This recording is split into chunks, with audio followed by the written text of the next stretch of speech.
முஹித்தீன் யார் தெரியுமா?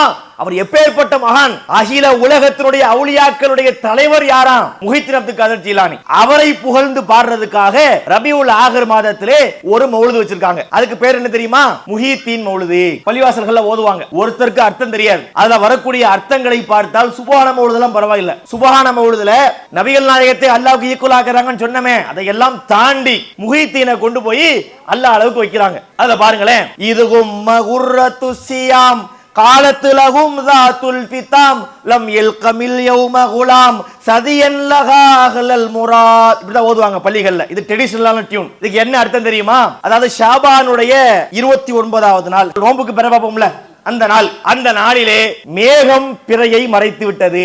மேகம் பிறையை மறைச்சா என்னங்க செய்யணும்? ஷாபான 30 ஆக்கணும். அழகான ஹதீஸ் இருக்கு. அதாவது முஹித்தீன் அப்துல் காதர் ஜீலானி பிறந்துட்டாரு. தாயிடத்திலே பால் குடிக்கக்கூடிய பால்குடி பருவத்திலே இருக்கிறார். அப்ப அந்த ஊர் மக்களுக்கு பிற தெரியல. உடனே முஹித்தீனுடைய அம்மாவை போய் பார்த்தாங்களாம். பார்த்து, எம்மா பிற தெரியலம்மா, என்ன பண்றதுன்னு கேட்டாங்களாம். அந்த அம்மா சொன்னாங்களாம், ரமலான் ஆரம்பித்து விட்டது. எப்படி சொல்றீங்க?